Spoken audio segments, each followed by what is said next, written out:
এত রাত করে ফিরলে যে? ও আর বলো না, আউটডোর শুটিং মানে তো ঝামেলা। নানান লোকজন, যানজট, কোলাহলের মাঝখানে কি কাজ শেষ করার কোনো উপায় আছে? বাই দ্য ওয়ে, তুমি কখন ফিরেছো? এই তো কিছুক্ষণ আগে। আচ্ছা, তুমি বলেছিলে না যে তুমি ঢাকার বাইরে আর কাজ করবে না? হ্যাঁ, করতে তো চাই না, কিন্তু সব কাজকে কি না বলার কোনো উপায় আছে বলো? কেন বলা যাবে না কেন? আমরা অনেক সময় অনেক কাজকে না বলি না। তাছাড়া তোমাকে পয়সার জন্য, টাকার জন্য এই কাজ করতে হবে এমন তো না। টাকা পয়সার তো কোনো অভাব না। আশ্চর্য কথা বললে তো তুমি। আমি কি টাকা পয়সার জন্য কাজ করছি? অ্যাক্টিং আমার প্রফেশন, আমার ভালো লাগা, এটা আমার শিল্প।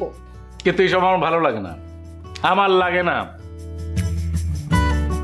কেন যখন আমি আমার সোসাইটিতে মিশি, ওসব লোকজন বলছে যে যারা নাটক সিনেমা করে এসব নায়িকা নিয়ে অনেক উল্টাপাল্টা কথা বলে, আমার শুনতে ভালো লাগে না। কি আশ্চর্য একটা কথা বলে ফেললে তুমি।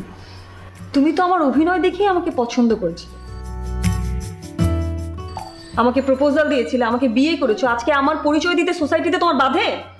বললাম তো বাধে। কারণ এরকম ওই নাটক ছবি যারা করে তাদের সম্বন্ধে অনেক উল্টাপাল্টা নিউজ আছে। আমার ভালো লাগে না। আমি চাই না তুমি কাজ করো, বাস করবে না। তুমি আর অন্য সবার মতোই হয়ে গেলে, তাই না? আমি ভাবতাম যে তুমি অনেক বড় মনের মানুষ, কিন্তু না, তুমি তা না। হ্যাঁ, আজকে তুমি অনেক সাকসেসফুল বিজনেসম্যান, কিন্তু মানুষ হিসেবে তুমি অনেক ছোট, নিতান্তই ছোট। আর এত রাতে এই মুহূর্তে তোমার সাথে এই সমস্ত তর্ক করতে আমার একদমই ইচ্ছে করছে না। এই মুহূর্তে আমার মুডই নেই। কাজ করে এসছে, সব ফালতু আলাপ করতে পারবো না। আর এই যে যা করছো না, এগুলাই করো, কোনো করে মাথাটা নষ্ট করো।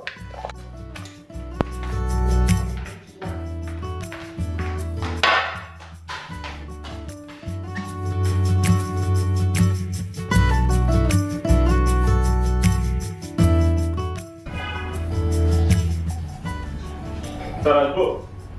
Yes, come in. Thank you sir. Sir, last 24 আওয়ার্সের প্রোডাকশন রিপোর্ট। ওকে।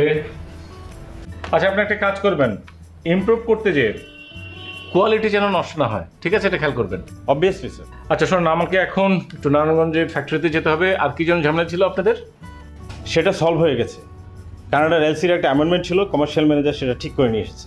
ওকে স্যার, অ্যাক্সেসরিজের একটা রিকোয়ারমেন্ট ছিল স্যার। ওকে, আপনি ঠিক করে ফেলেন, ফিল আপ করে দেন। আর একটা জিনিস, ফ্যাক্টরির কোনো মেশিন যেন 1 সেকেন্ডের জন্য না আটকে থাকে, এটা খেয়াল রাখবেন আপনি। Sure sir. আর কোনো কিছু হলে আমাকে জাস্ট ফোন করে জানাবেন। ওকে ঠিক আছে? Okay sir.